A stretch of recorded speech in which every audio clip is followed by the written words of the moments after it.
Bom dia, pessoal. Estamos aqui de volta com mais um episódio do Pod F, um podcast oficial do IFMSA Arnes Bahia. Eu sou Maite Caldas e estou aqui com outras duas coordenadoras locais.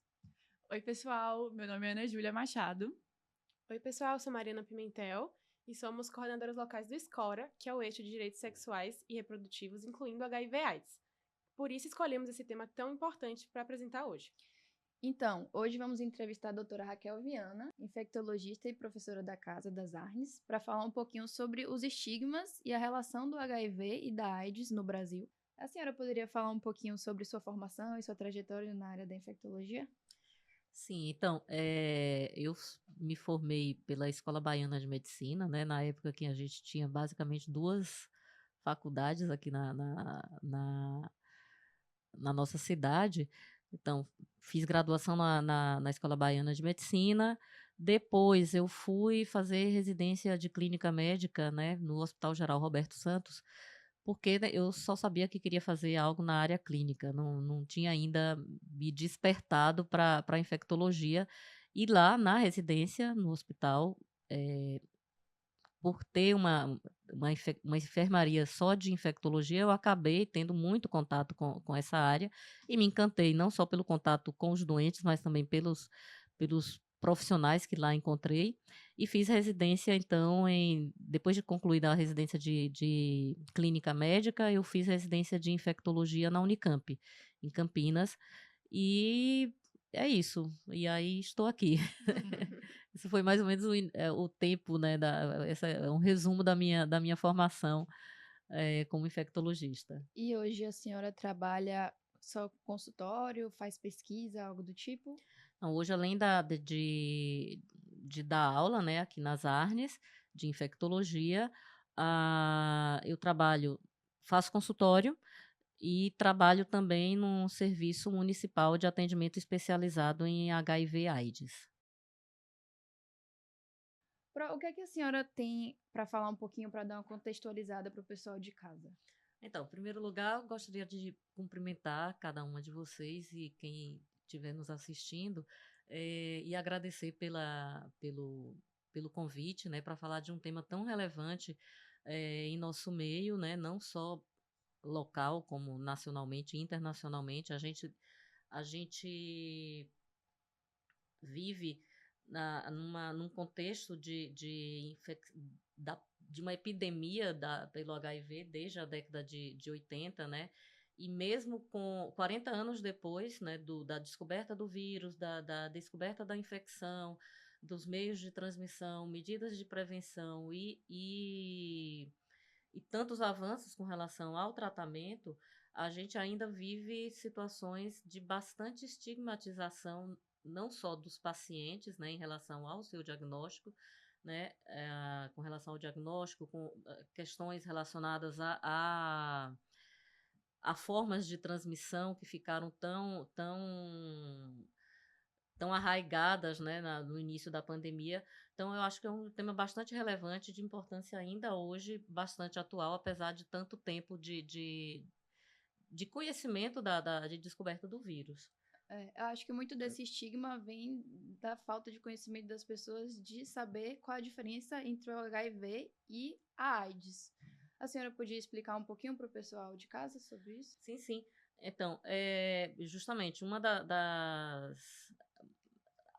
uma crença que existe hoje, que existe desde sempre, é justamente isso, é de achar que todo mundo que tem infecção pelo HIV tem AIDS. E é algo completamente eh, errado, no sentido de que o HIV é o vírus, né, da imunodeficiência humana, e esse vírus ele pode evoluir, provocar o desenvolvimento da AIDS, que é a síndrome da imunodeficiência adquirida, né? Então, são situações diferentes. Nem todo mundo que tem infecção pelo HIV tem AIDS, né? Nem todo mundo que tem a da HIV vai desenvolver a AIDS, e essa, de fato, é uma das principais.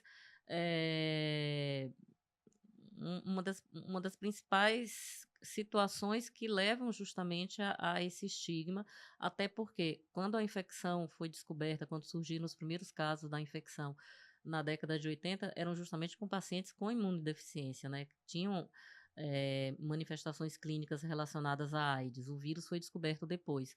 Então, se criou uma crença que, infelizmente, perdura em muitos locais até hoje, de que são sinônimos e, na verdade, não são. Sim, verdade. Como é que esse vírus atua no organismo humano? Então, o vírus, ele pode, uma vez que ele ultrapassa as barreiras, né, de defesa do organismo e ele consegue se estabelecer no organismo, o principal mecanismo de ação do vírus é justamente a destruição das células de defesa chamadas linfócitos TCD4, né? Então, esses linfócitos que têm essa molécula na sua superfície, eles são responsáveis pela imunidade celular, e o vírus ele entra nessas células e ele usa o CD4 para se multiplicar, né? Então ele se multiplica dentro do CD4 e e essa multiplicação faz com que essas células sejam destruídas progressivamente. Não é uma infecção que se desenvolve, não é uma doença que se desenvolve de imediato. Então, as pessoas que têm a infecção pelo HIV, essa destruição ela vai acontecendo progressivamente, e se não for feito o diagnóstico e não for feito o tratamento adequado, cerca de 8 a 10 anos depois, a pessoa desenvolve sinais de imunodeficiência com as manifestações clínicas de doenças e infecções oportunistas. Esse é o principal mecanismo, né? Tem outros mecanismos, porque o vírus também, ele além dessa destruição das células, ele também provoca um estado de inflamação crônica. Então, a infecção pelo HIV também é uma infecção, causa uma doença inflamatória. Então, nós temos manifestações clínicas, outras que não são relacionadas com a imunodeficiência, mas são relacionadas com essa inflamação crônica. Então, doenças cardiovasculares, doenças metabólicas, renais, doenças neurológicas. O próprio envelhecimento da pessoa com HIV, ele é mais precoce do que da pessoa que não tem infecção pelo HIV. Mesmo em tratamento? Então, mesmo em tratamento, porque o que é que a gente entende hoje é que essa inflamação crônica ela está relacionada com a quantidade de vírus que a pessoa foi exposta antes de iniciar o tratamento. Daí a importância do início do tratamento precoce. Então, se uma pessoa ela permanece muito tempo de exposição ao vírus e com vírus em estado de latência profunda, que são aqueles vírus que se disseminam para os santuários que a gente chama, né, para locais onde ele permanece nessa latência, e o tratamento, a medicação ela vai atuar de forma mais lenta, muito mais lenta do que nos vírus que estão nos linfócitos ativos.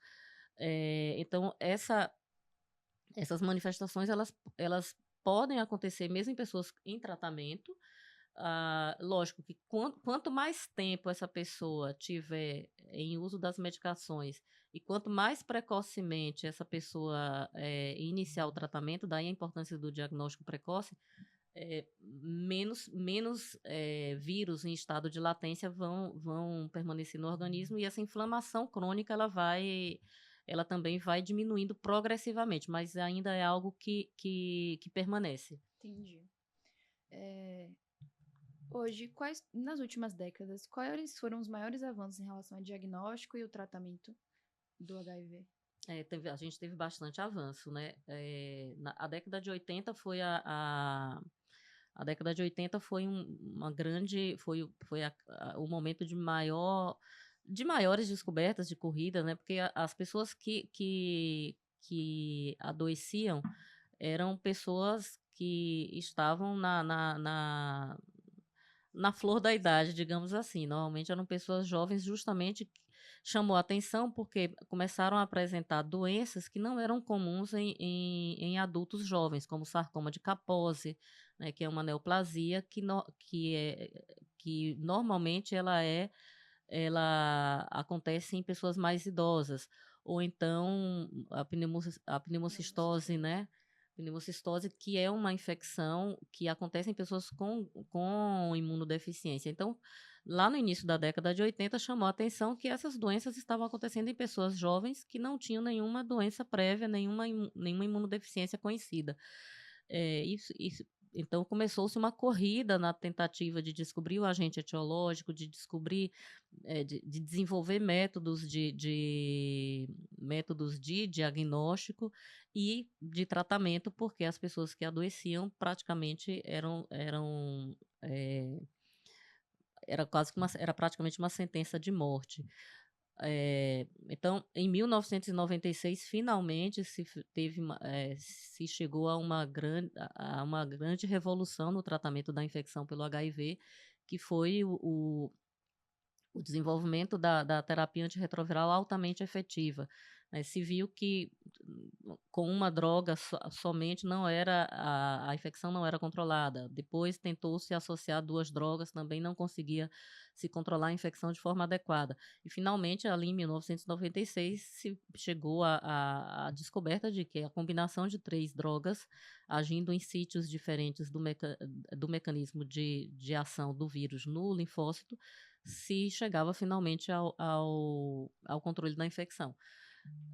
Lógico que se conseguia o controle, mas a um preço relativamente alto, porque porque os medicamentos também eram extremamente agressivos, né? A gente tinha além do paciente tomar vários comprimidos por dia, né? Daí ficou conhecido como o famoso coquetel para tratar a infecção pelo HIV.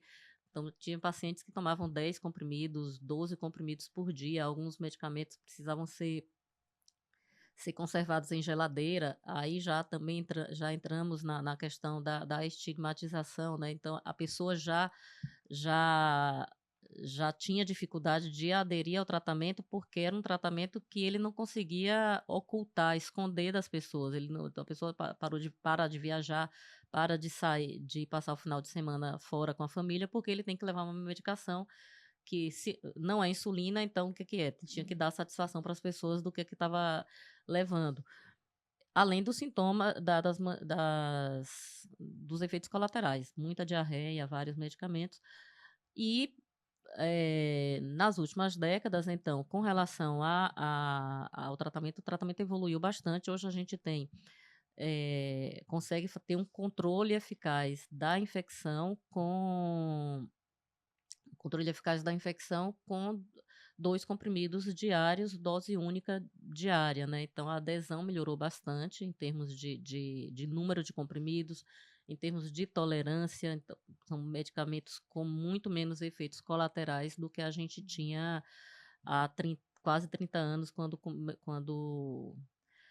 começou essa terapia altamente efetiva. E, em relação ao diagnóstico, a gente tem cada vez mais testes mais específicos e mais sensíveis que permitem um diagnóstico mais precoce. A senhora tinha falado em relação que, né, hoje a gente tem esses 2 comprimidos, e hoje a gente tem também os que chama de PrEP, né, PEP. A senhora consegue explicar um pouco pra gente em relação a isso? Então, é muito legal essa questão da PEP e da PrEP, porque traz a gente para um outro tema, que é a questão do tratamento antirretroviral como prevenção, né? Então, tem 3 questões aí, né? O tratamento, a pessoa a principal forma de prevenção é o tratamento das pessoas que têm a infecção pelo HIV, ou seja, aquela pessoa que tem a infecção pelo HIV em tratamento, que atinge carga viral indetectável, ela não transmite o vírus por via sexual. Isso, se tem uma verdade absoluta na medicina que a gente pode falar, é essa, né, de que pessoas com carga viral indetectável têm risco 0 de transmissão sexual do vírus. A PEP e a PrEP, então, seguem já são o uso da medicação por pessoas que não têm a infecção, né? PEP é profilaxia pós-exposição e PrEP, profilaxia pré-exposição. Qual a diferença entre elas? Então, a PEP ela vai ser feita por pessoas que tiveram alguma exposição considerada de risco para a infecção pelo HIV. Ou alguma relação sexual desprotegida, ou com uma parceria sem conhecimento do status sorológico da infecção pelo HIV, pessoas que sofreram abusos sexuais, né, tá indicada, profissionais de saúde que sofrem algum acidente pérfuro cortante ou acidente com exposição de mucosas, né, sangue, está fazendo um procedimento e respinga sangue na mucosa oral. Daí a importância também dos EPIs, né? Então, essa é a PEP, a pessoa que sofreu uma situação de exposição considerada de risco. É recomendado o uso da medicação, né, para prevenção da infecção. Essa medicação ela deve ser iniciada no máximo em até 72 horas, porque essas 72 horas elas são cruciais. É exatamente nesse momento, nessas primeiras 72 horas, que o vírus ou vai ser impedido de entrar no organismo, ou ele vai alcançar o sistema linfático e se disseminar. Após essas 72 horas, o vírus já se disseminou pelo sistema linfático e, infelizmente, não tem mais como reverter a infecção. Então, essa é a PEP. A PrEP é a profilaxia pré-exposição, e ela é feita também por pessoas que não têm a infecção e que desejam incluir nas suas medidas de prevenção, né, que a gente sempre fala de prevenção combinada, incluir nessas medidas de prevenção uma prevenção específica para a infecção pelo HIV. Uma grande confusão que se faz, eu percebo na minha prática clínica diária, muitos pacientes acham que PrEP, porque faço PrEP, então eu não preciso fazer nenhum outro método de prevenção. Mas a PrEP só previne contra o HIV, né? Sífilis, gonorreia, clamídia e outras infecções, elas vão ser prevenidas de outras formas, né? O uso de preservativo, a vacinação contra a hepatite B é outra forma de prevenção. Então, a gente sempre fala da prevenção combinada. Então, com essa terapia antirretroviral, a gente pode falar que as expectativas da pessoa que vive com HIV é semelhante à da população geral, né? A gente pode... Não dá para afirmar que é semelhante no sentido de que... a gente volta naquela questão inicial que a gente estava falando da inflamação crônica, né? Do estado inflamatório crônico que o HIV provoca. O que se sabe hoje aqui é a pessoa com HIV mesmo em tratamento, lógico que a gente ainda vai ter muita coisa a ser descoberta no futuro. Existe um envelhecimento precoce, né? A pessoa vive normalmente, a pessoa tem a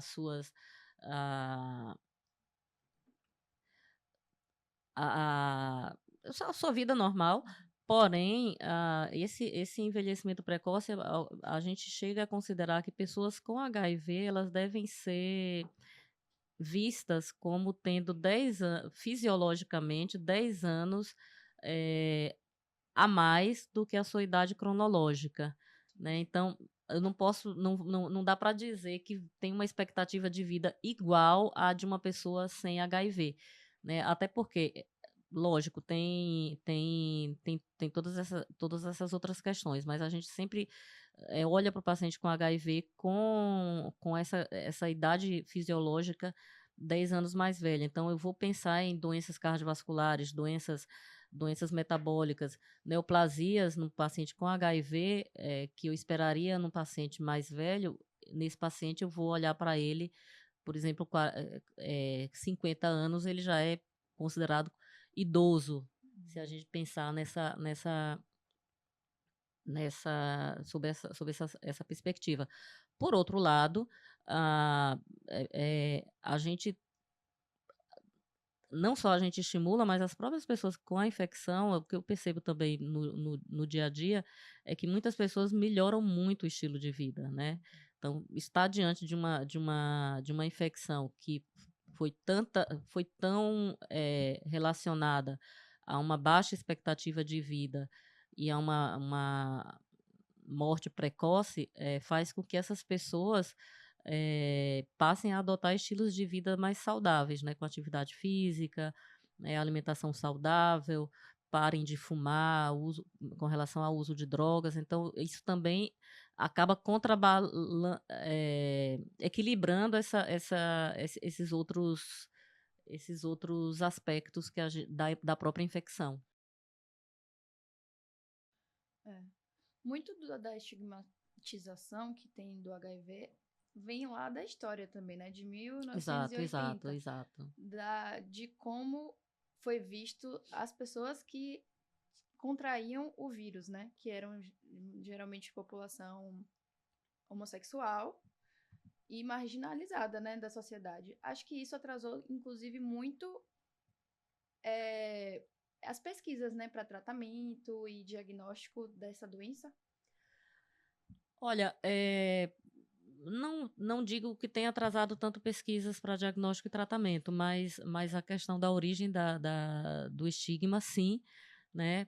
Por quê? Porque os primeiros casos foram identificados principalmente em homens gays, né, homossexuais masculinos, e, nossa, se vocês forem ver a história da AIDS, né, tem vários filmes, a gente poderia citar aqui vários, tanto filmes documentários quanto ficção mesmo, baseada na questão da AIDS.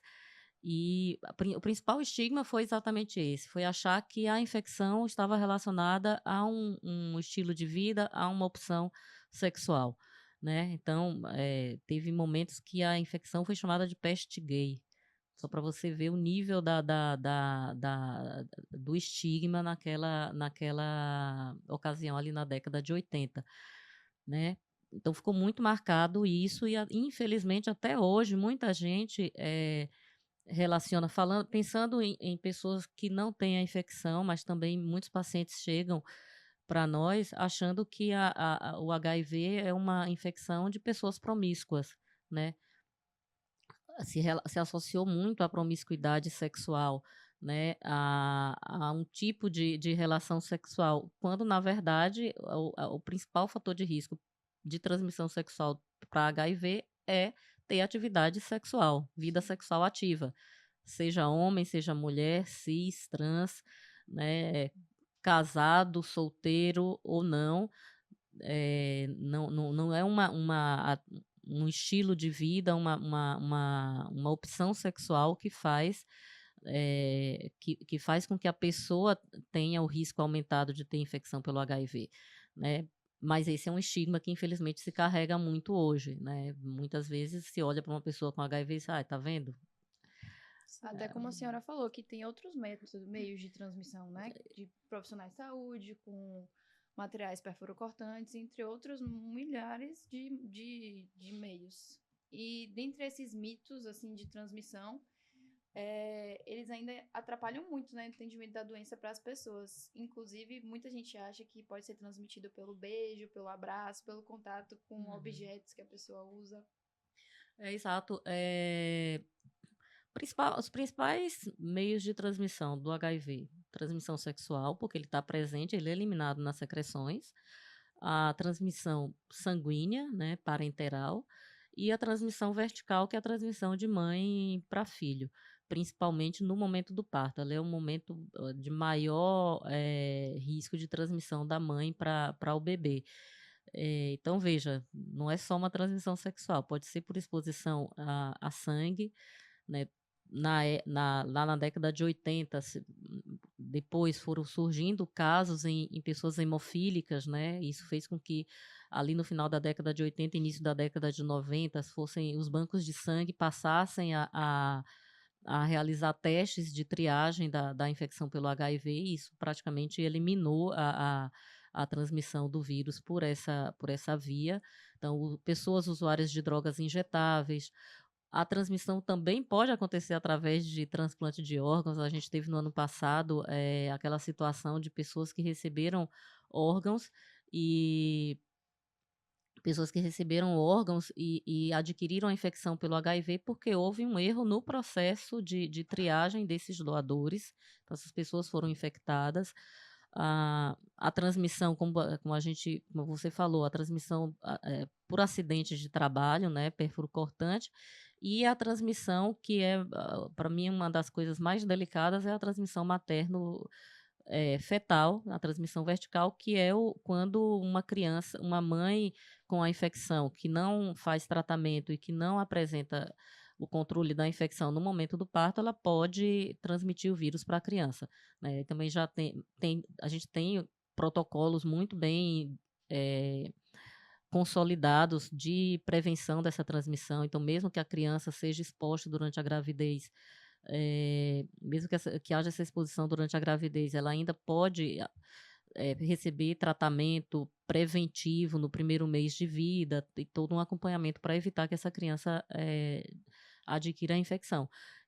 E assim, de fato, muita gente acha que o vírus pode ser transmitido através do beijo, através do contato. Muitas vezes me perguntam a questão, né, se precisa, meu sobrinho vai sempre lá em casa, ou meu neto vai lá em casa, ele pode dormir comigo, pode tomar banho, posso dar banho, pode comer no mesmo prato, pode beber água no mesmo copo. Então, são usar o vaso sanitário, o uso do vaso sanitário muitas vezes é uma pergunta que se faz. Então, eu sempre falo, qualquer situação que não tenha exposição a sangue e que não tenha exposição às secreções sexuais, não tem porque ter medo, não tem risco. O risco de transmissão através de sangue, sangue não, desculpa, através do suor, da saliva, da lágrima, é zero. A não ser que tenha, por exemplo, uma lesão na boca com sangramento, um beijo pode levar à infecção, mas em condições normais, não. Uma dúvida aqui em relação, nesse caso, quando a gente tem, né, uma mãe e né, tem toda a gestação, todo o cuidado ali, em relação a pós-parto, amamentação, tem algum cuidado específico? Como é que funciona? Tem sim, a recomendação é de que a criança não seja amamentada. Porque assim, para ter a infecção, além da quantidade de vírus que a pessoa é exposta, também o tempo de exposição, né, a recorrência da exposição. Então, uma criança, ao ser amamentada, ela vai ser amamentada várias vezes ao dia durante vários meses. Embora tenha alguns estudos pequenos ainda que mostraram que não houve nenhuma transmissão do HIV em mulheres com carga viral indetectável que amamentaram seus bebês.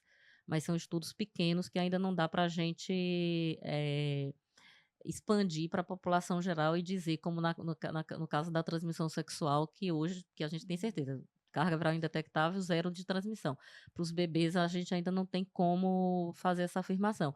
É muito provável que não tenha mesmo, porque por conta se a mãe tem a carga viral indetectável. Né? Mas ainda existe essa restrição. A gente orienta não amamentar e faz a inibição da lactação. E em relação à via de parto, tem alguma preferencial? Não, se a mãe tiver com carga viral indetectável. Se ela está com carga viral indetectável, a via de parto ela pode ser de indicação obstétrica, né? Se não tiver indicação para fazer cesariana, pode ser parto normal sem nenhum problema, desde que a mãe esteja com carga viral indetectável no momento do parto. Sim. Doutor, em relação ao medo de julgamento, ele pode atrapalhar a adesão ao tratamento ou diagnóstico precoce? Com certeza, muita gente faz diagnóstico tardio por medo ao ser diagnosticado, de essa infecção ser descoberta, né, pela família, pelos amigos, pelos vizinhos, pelas pessoas do bairro, pela turma, né? Então, muita gente não procura o diagnóstico por medo. Uma coisa interessante é que, assim, a gente sempre fala do estigma, do preconceito fora de nós, mas eu percebo muitas vezes atendendo os pacientes, que muitos pacientes carregam esse preconceito justamente, né, aquela imagem que ficou da década de 80, início da década de 90, aquela imagem clássica de Cazuza na capa da revista Veja, né? Ficou a imagem da AIDS no imaginário popular dos brasileiros até hoje. Né? Quando se fala de HIV, se relaciona a Cazuza. Então, isso dificulta a procura do diagnóstico e dificulta, com certeza, a adesão ao tratamento. Um dos grandes empecilhos para a adesão ao tratamento é justamente o medo de ir ao serviço de saúde, encontrar alguém conhecido, seja trabalhando, seja como usuário do serviço. Então, muita gente vai com máscara, vai de óculos escuros, de gorro. Eu já tive pacientes que tiveram que sair por uma porta dos fundos, literalmente, porque encontrou alguém na recepção e ele não quer que aquela pessoa saiba que ele faz acompanhamento ali naquele serviço. Então, tem muitas dessas questões. A gente falou no início da questão da promiscuidade, né, que é um estigma, né, de se associar a infecção pelo HIV à promiscuidade. Então, a gente tem muitos pacientes, principalmente, tem pacientes que sempre tiveram um parceiro único, ou então sempre fizeram outros métodos de prevenção, e numa primeira relação sexual desprotegida, ou numa situação que nunca teve relação extraconjugal, ela é infectada. Então, exclui a questão da promiscuidade. Essas pessoas, muitas são alvo fácil para revolta e para não aderir ao tratamento, porque é uma vítima, se sente uma vítima e justamente quase que ele chuta o balde, porque, poxa, eu não procurei isso aqui, eu não estou doente. Outra questão que atrapalha a adesão inicial é o fato de que fazer o diagnóstico quando você não está com nenhum sintoma, isso dificulta a adesão. Se eu não estou doente, eu não preciso tomar remédio. E, infelizmente, quando voltam, as pessoas voltam com sintomas e já num estágio mais avançado da infecção. Sim. Queria perguntar também como é que a gente consegue lidar com as pessoas ainda relacionarem o HIV muito a esses grupos sociais, né? A senhora acabou falando isso um pouco, mas, assim, reforçando o preconceito mesmo. Como é que a gente pode lidar com isso no dia a dia? Então, essa questão do preconceito, a gente, infelizmente, vive numa sociedade cheia de preconceitos, né? Então, acaba que se você é travesti ou transgênero, fique aí na sua bolha e a gente não se mete com você. Então, acho que essa questão passa muito pela educação, né? Não adianta só. E educação não falo só de campanhas, né? Campanhas de prevenção, use preservativo, use camisinha, use isso, use aquilo, ou faça PrEP. É uma questão de educação mesmo, de as pessoas entenderem que para além do diagnóstico, para além de uma. Existe uma pessoa, né? Para além da opção sexual, do gênero, né, daquela pessoa, do trabalho que ela faz ou deixa de fazer, né, pensando nos profissionais do sexo, a gente tem que olhar que para além das escolhas que a pessoa faz na vida, existe a pessoa, né, e ela não Sim. pode ser julgada pelo diagnóstico, como muitas vezes uma forma muito clássica, digamos assim, de estigma é você se referir a uma pessoa com HIV quando ela é interna ou quando ela vai fazer algum procedimento pelo CID, né? Então, não fala que o fulano é fulano de tal, do leito tal, mas é o fulano CID B24, né? Que é o CID da AIDS. Então, se refere e se fala sussurrando como se fosse algo que não pudesse, né? Não porque por conta do sigilo, mas sussurrando porque é algo que é quase como uma fofoca, né? E muitos pacientes relatam isso. Me trataram pelo CID. Ou então, quando eu informei que tinha infecção pelo HIV, a pessoa se paramentou mais do que se paramentaria em condições habituais, né? Colocou mais luvas.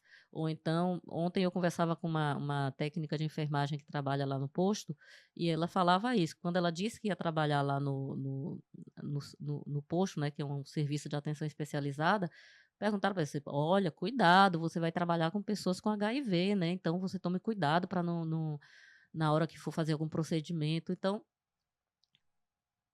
existe também esse preconceito dentro da área de saúde, não é que é fora da área de saúde. Infelizmente, é dentro da área de É um saúde. impacto que vem desde as pessoas, né? A gente às vezes cresceu vendo, né, essa, igual a senhora falou, em relação ao Cazuza, na capa da Veja, atrelado a isso, e mesmo na formação, seja da medicina, enfermagem, enfim, dessa área da saúde como um todo, continua com esses estigmas, né? E passando isso. Isso, tem até eu tenho uma paciente que ela faz agora um curso de enfermagem e ela me contou justamente isso, que foi feito um trabalho em sala de aula, eh, no em que, falava-se da infecção pelo HIV e a professora, tinha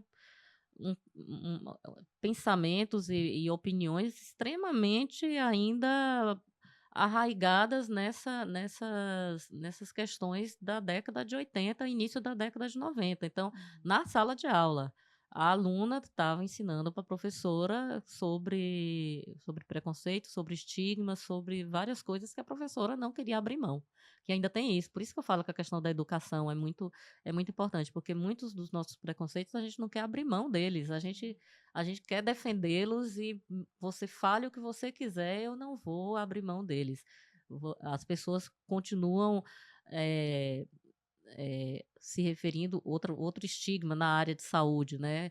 Se referindo, além do CID, se referir ao paciente com HIV como o paciente aidético, né? Sim. Que é, assim, para mim, quando eu ouço alguém falar assim, eu tenho que me segurar, porque é algo que vem justamente dessa forma de olhar para a pessoa que já carrega o preconceito, entendeu? E justamente associar formas algumas formas de vida, de achar que todo mundo que tem infecção pelo HIV é promíscuo, Sim, né? Sim, sim. Mesmo com todo o conhecimento técnico, as pessoas ainda preferem ser ignorantes em relação a esses assuntos mesmo. Exatamente, é isso. A pessoa se agarra ao preconceito e vai se defendendo, vai defendendo aquele preconceito com unhas e dentes e não abre mão dele. Com certeza. Aproveitando que você falou um pouco do preconceito, eu queria saber que situações, assim, no dia a dia, no cotidiano, que você vê que são realmente enraizadas ali, que são pessoas que estão falando aquilo por popularização mesmo, que a gente consegue mudar isso. Você fala na prática clínica ou no dia a dia Não, no dia de... a dia mesmo, as pessoas falam sobre o paciente com HIV com preconceito e não percebem a fala. Por exemplo, eu sou infectologista, então todo mundo acha que meus pacientes têm infecção pelo HIV. Quando eu converso,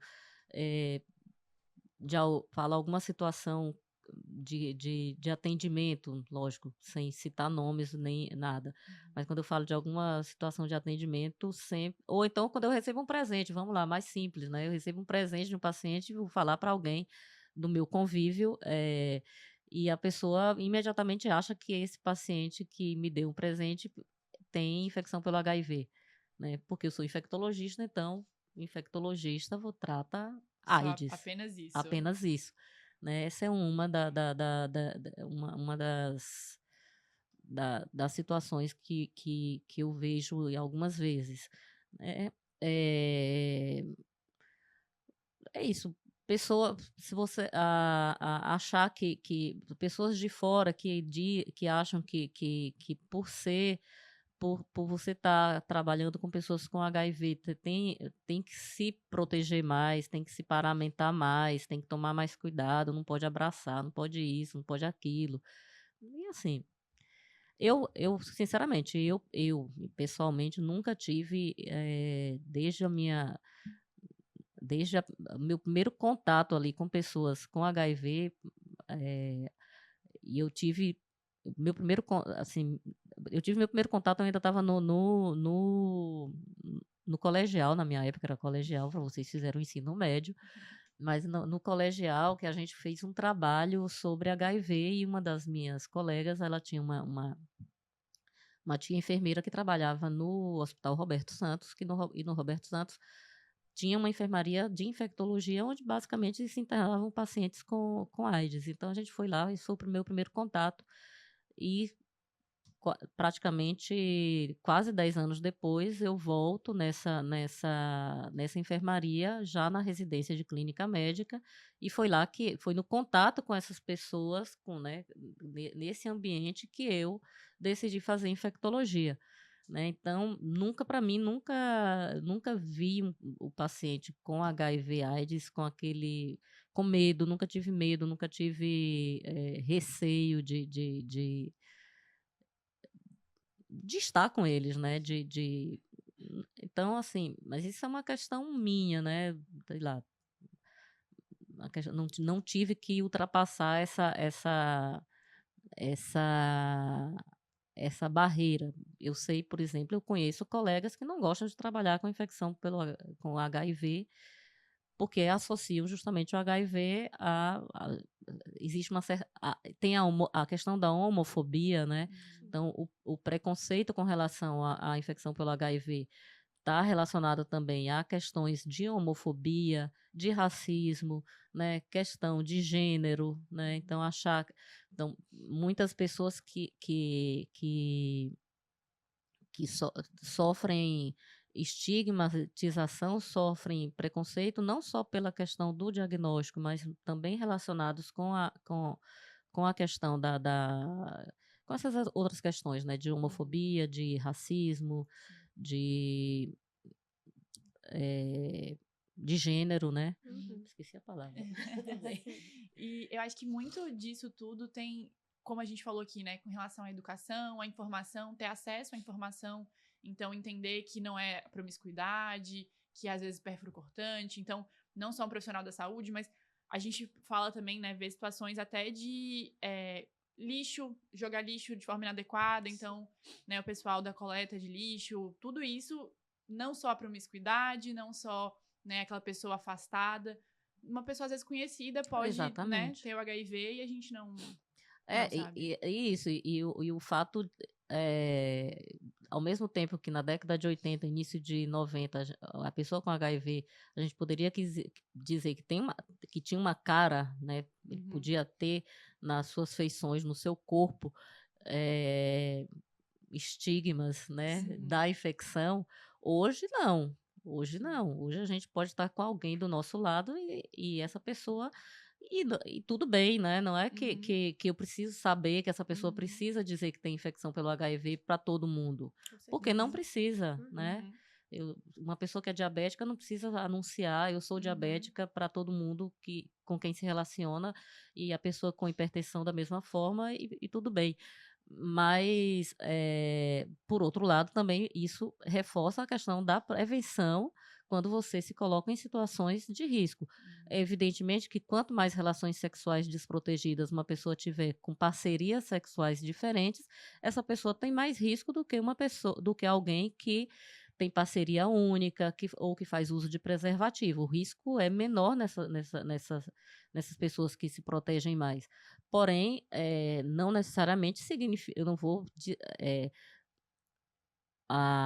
carimbar aquela pessoa como promíscua, né? Não, em nenhum momento. A questão da educação que a gente estava falando, eu tenho um paciente que tem HIV, justamente ele é professor, e ele me contava essa semana que ele fez um trabalho na escola, uma atividade na escola com os alunos, e ele já teve uma resistência na equipe da coordenação, os colegas professores, que não era para ele mexer nesse tema, que não era para falar sobre isso, que não sei o que lá, mas ele foi adiante.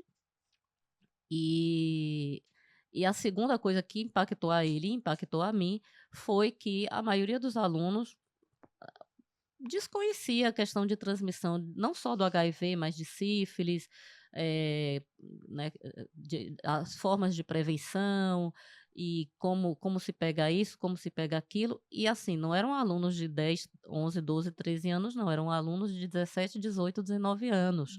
Então, eram pessoas que eram moças e rapazes que já tinham iniciado muito provavelmente sua vida sexual e não tinham conhecimento das doenças que podem ser transmitidas por via sexual, da forma de preveni-las.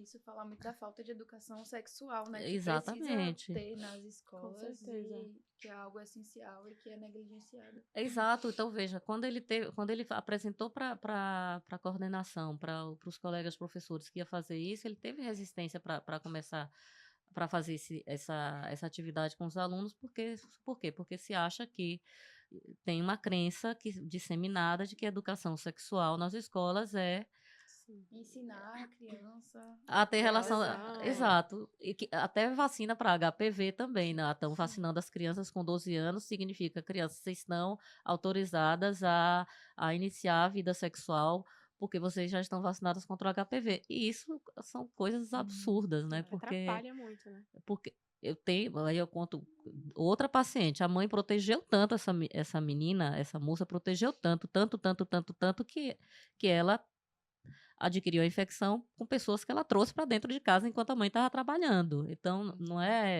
a questão não é essa forma de proteção, né? Sim, isso só reforça que a gente tem que cada vez mais alcançar idades menores, né? Então, a educação nas escolas, até para os menorzinhos, de uma forma mais lúdica, né?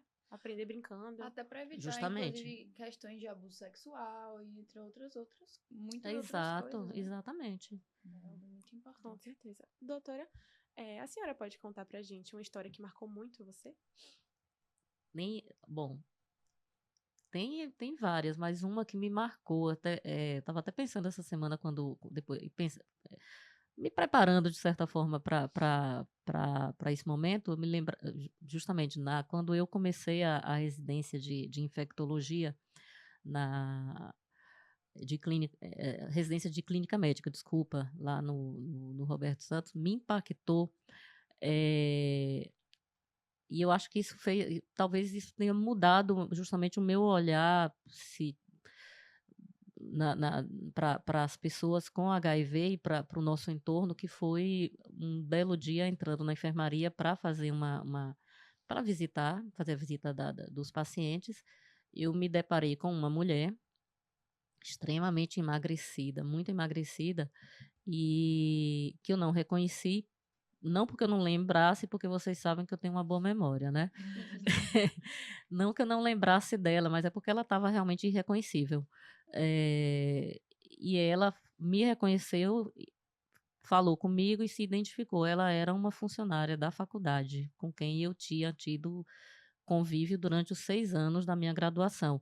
Então, isso me impactou muito, porque eu lembrava dela saudável, né? Encontrava ela praticamente todos os dias. Eu lembrava dela saudável, né? E me deparei com ela naquela situação. Isso me impactou muito, né? E justamente, talvez me impactou e fez com que eu chegasse ao que eu sou hoje, né? De buscar sempre cuidar dessas pessoas e dar o melhor de mim, oferecer o melhor que a ciência tem e tentar oferecer o melhor de mim também para elas, né? Porque são relações que a gente acaba construindo, né? E essas relações também impactam muito na questão da adesão ao tratamento. Se você não tem, se você não cria, se o paciente chega no serviço de saúde, ele não se sente acolhido, ele não se sente abraçado, né? Se de alguma forma ele se sente justamente que não foi acolhido, que aquele lugar ali não olha para ele, antes de tudo, como uma pessoa, como um ser humano, aquele paciente não vai voltar naquele serviço. Com certeza. Então, essa foi essa foi uma situação que me marcou bastante.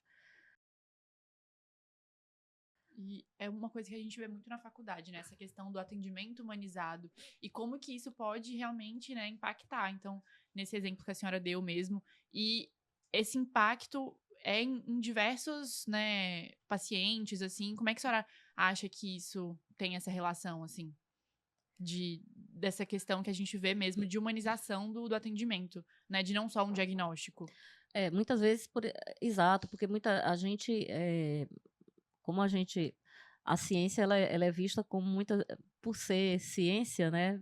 A gente não é de humanas, é como se acabasse separando. E, na verdade, nós somos um todo, né? Eu sempre tenho uma visão mais holística nesse sentido de que nós somos um todo.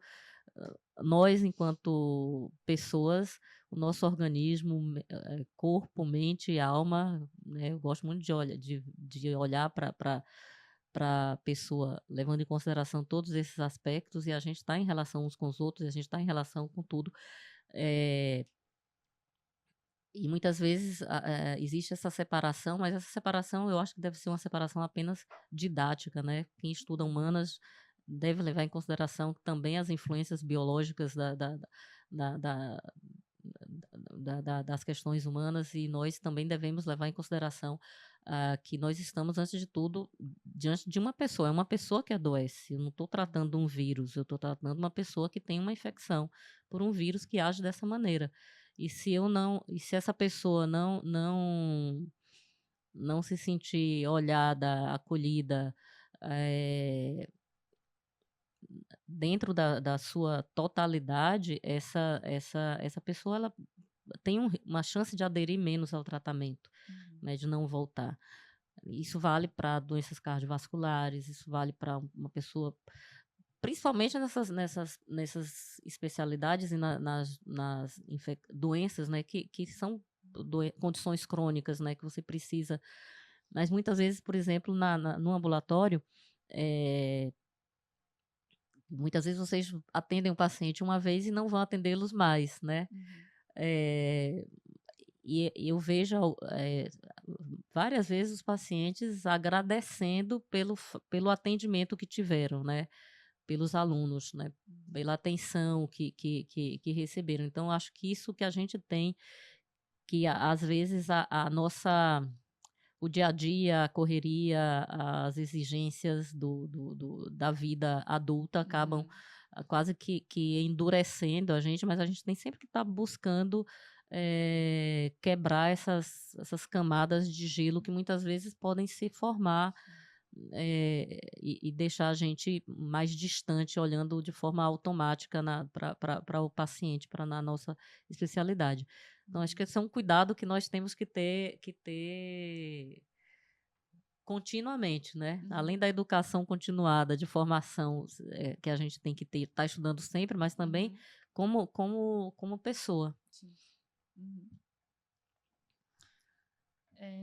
E assim, a gente acha que tem ainda muito uma resistência cultural, né? Então, uma resistência cultural, profissional, como a gente falou bastante aqui. Como que a gente pode tentar buscar fugir disso, né? Acho que essa questão da informação, que a gente falou muito, mas a senhora vê alguma outra estratégia para fugir desses paradigmas, desses estigmas, enfim? É como a gente falou, não é só uma questão de conhecimento científico, né? Porque se a gente pensar nos profissionais de saúde, os profissionais de saúde estudam, são treinados com relação a tudo isso. E mesmo assim, as atitudes, né, preconceituosas e de estigmatização do paciente, elas continuam acontecendo. Então, um momento como esse, por exemplo, é uma forma de você tentar alcançar as pessoas tentando olhar por esse outro aspecto, né, de que não é só da educação mesmo, né? Da educação do ser humano, né? Da educação, da humanização. Acho que a gente está num mundo em que curiosamente a humanidade parece que está se desumanizando, né? A gente está muito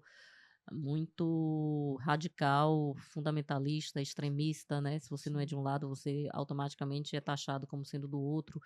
E de não aceitar o diferente, né? Então, eu acho que deve partir de primeiro, eu tento fazer o meu papel enquanto professora, enquanto profissional da área, né? O exemplo, eu acho que é o exemplo que você dá é uma grande forma de... A gente educa muito pelo exemplo, né? De novo, esse momento aqui é uma forma de alcançar outras pessoas, né? De que outras pessoas possam refletir, pelo menos, justamente, pelo menos a gente plante a semente da reflexão nas pessoas, porque a gente não muda uma pessoa só com discurso, mas se ela começar a pensar, poxa, mas isso aqui que ela está falando, isso aqui realmente, será que... E a reflexão, será que eu estou agindo assim? Será que o meu comportamento no dia a dia é, como é que eu olho para essas pessoas, né? Outra coisa, por exemplo, não estou pensando até em algumas pessoas conhecidas, questão da homofobia. A pessoa diz, não tenho nada contra uma pessoa ser homossexual ou não. Ah, mas e se fosse seu filho? Ah, não, se fosse meu filho, não. Meu filho é diferente. Sim. Entendeu? Então você vê como que é difícil esse tipo de lidar com esse tipo de pensamento, né? Sim. É educação e plantar essas sementinhas de reflexão, porque não é só uma questão de conhecimento científico. Com certeza. O diagnóstico é um momento muito difícil, né, no momento do paciente. Quais são as estratégias que a senhora usa para dar o diagnóstico para o paciente? Assim, muitos pacientes, assim, os pacientes que chegam eles já sabem, né, viu a sorologia, na maioria das vezes eles já vêm encaminhados, né. É difícil, não me recordo de um paciente que eu tenha feito um diagnóstico porque eu investiguei numa situação clínica. Na maioria das vezes eles já trazem o diagnóstico. Mas, de qualquer maneira, esse é um momento delicado, né? Porque você tem que é sempre uma consulta mais demorada, né? Onde você precisa acolher, né, a pessoa, que assim, alguns já vêm já têm algum conhecimento maior, mas o acolhimento, né? A primeira coisa que eu procuro deixar claro para a pessoa é justamente essa, a questão de que não é hoje infecção pelo HIV é diferente de AIDS e que bom que foi feito o diagnóstico agora, se a pessoa não tem nenhum sintoma, que bom que foi feito o diagnóstico agora, porque quanto mais cedo nós iniciarmos o tratamento, você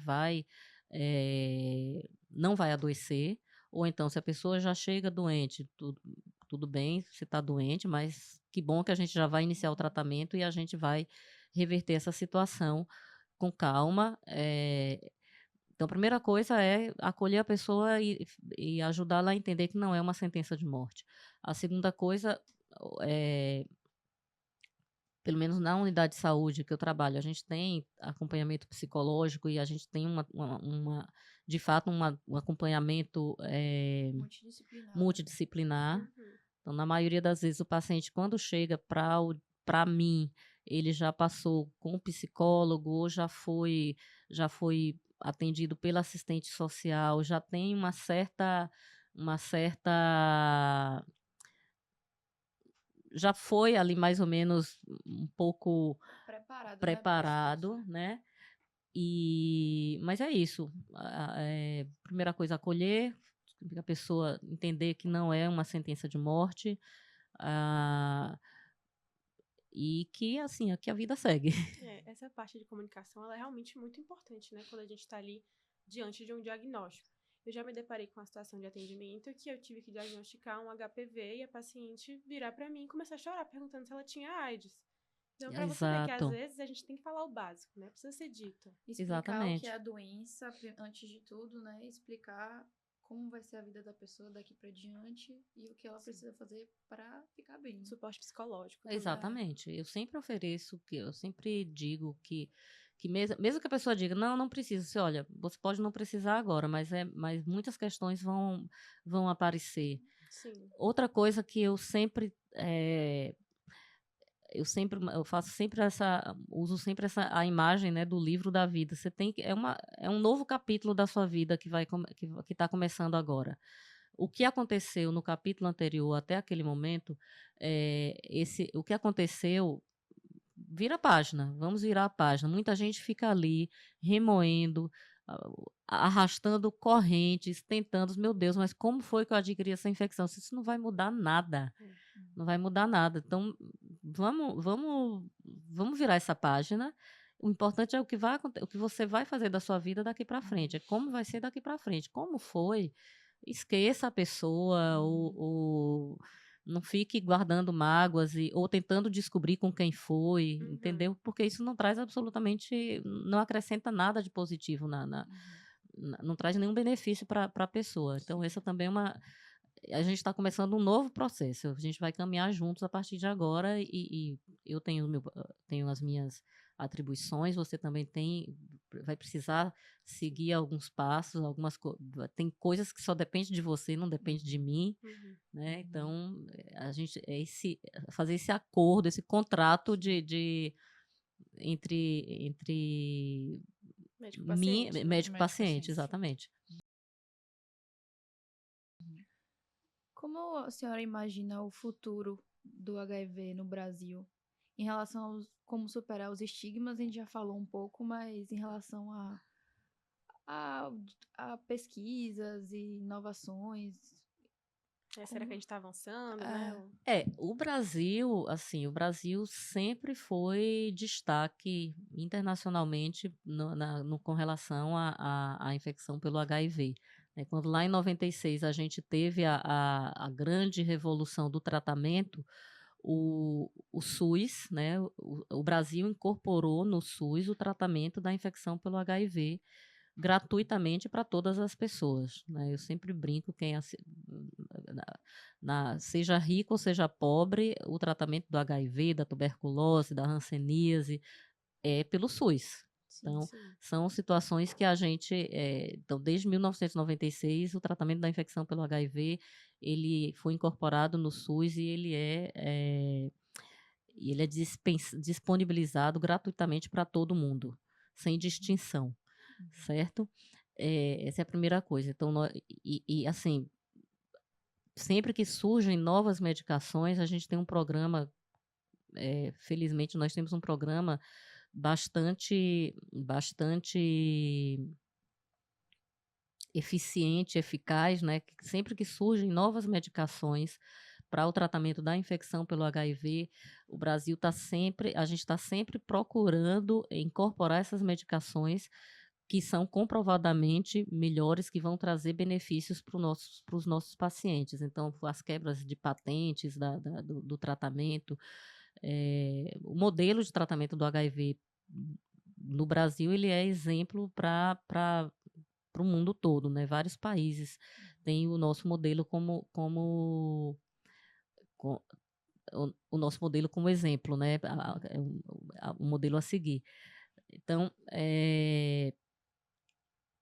e assim, a gente tem também muitos pesquisadores, né? Inclusive, que fazem pesquisas com relação à cura, né? Tem pesquisas sendo feitas em relação à cura da infecção pelo HIV.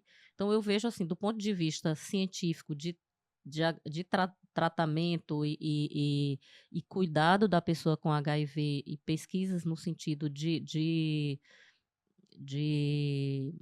evoluir não só no tratamento, mas de se alcançar uma cura definitiva e que seja reproduzível, né, em larga escala. O Brasil, acho que a gente caminha em passos constantes, e a gente tem boas perspectivas futuras, né? Lógico que tem todas as dificuldades inerentes a outras questões que não vem ao caso aqui a gente falar, mas com relação a isso, acho que a gente tem boas perspectivas. outra coisa que a gente sempre vem incorporando, né?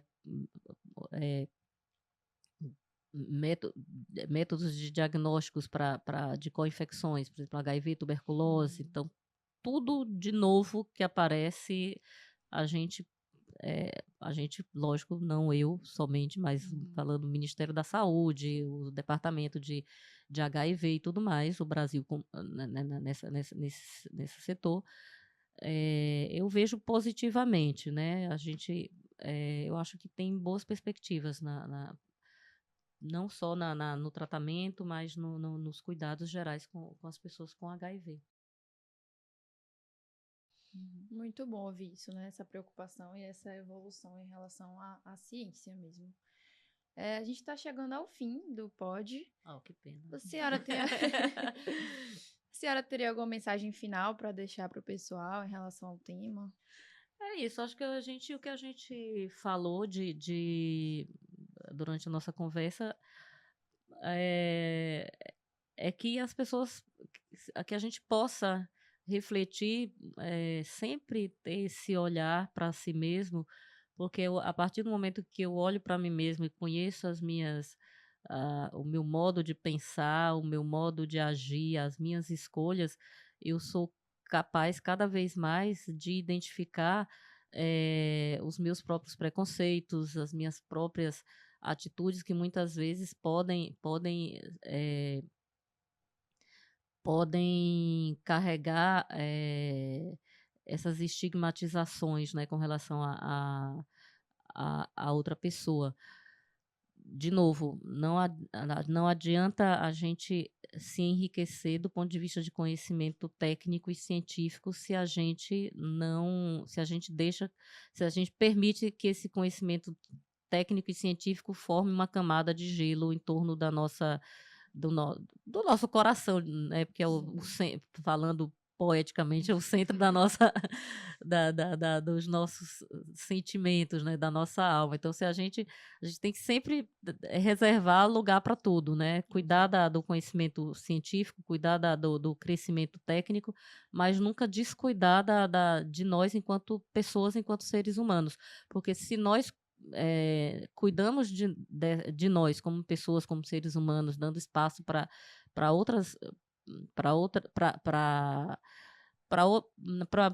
momentos lúdicos, momentos de diversão, ver um filme, ir para a praia, ir para o cinema, fazer coisas que a gente gosta, para o esporte, né? A gente tem agora a intermédio na próxima semana, né? Então, o ócio, né? O ócio não é só não fazer nada. E não fazer nada também é produtivo, porque muitas vezes não fazer nada faz com que a gente possa alimentar a alma de outras coisas. Que é isso que vai fazer com que a gente olhe para o outro também assim, né? Que o mundo não gira só em torno de nós. O mundo ele é muito maior e a gente pode olhar para os nossos colegas, para os nossos pacientes, para as pessoas que a gente encontra no dia a dia ou que encontra ocasionalmente de outra maneira, né? Ter esse olhar aberto para todos, né? Aberto para todos, exatamente. O diferente, o diferente, ele não é algo, não pode ser uma ameaça. O diferente, ele nos completa, né? Sim, vem para somar e contribuir. Exatamente. Muito obrigada pela presença, professora, e pelas palavras, né? Esse foi mais um Pod-F do IFMA Arnes Bahia. Acompanhe nossas redes sociais para ficar por dentro de quando ele vai ser postado. O Instagram vai ficar aqui embaixo para vocês verem. O ID que fala? Como é o nome? O arroba. O arroba, isso. O arroba é IFMSA Brasil, _Arnes Bahia. Eu só vou... eu acho que eu não agradeci pelo convite. Eu agradeci no início, mas eu queria agradecer agora, nesse momento, mais uma vez. Agradecer, porque eu acho que esses são momentos que vocês estão fazendo um trabalho, assim, enorme, né, de trazer esse tema. Então, agradeço mais uma vez pela confiança, por estar aqui com vocês. E é isso, e por poder falar de um tema que para mim realmente é tão caro, tão importante. A gente A gente agradece, foi ótimo. Sim.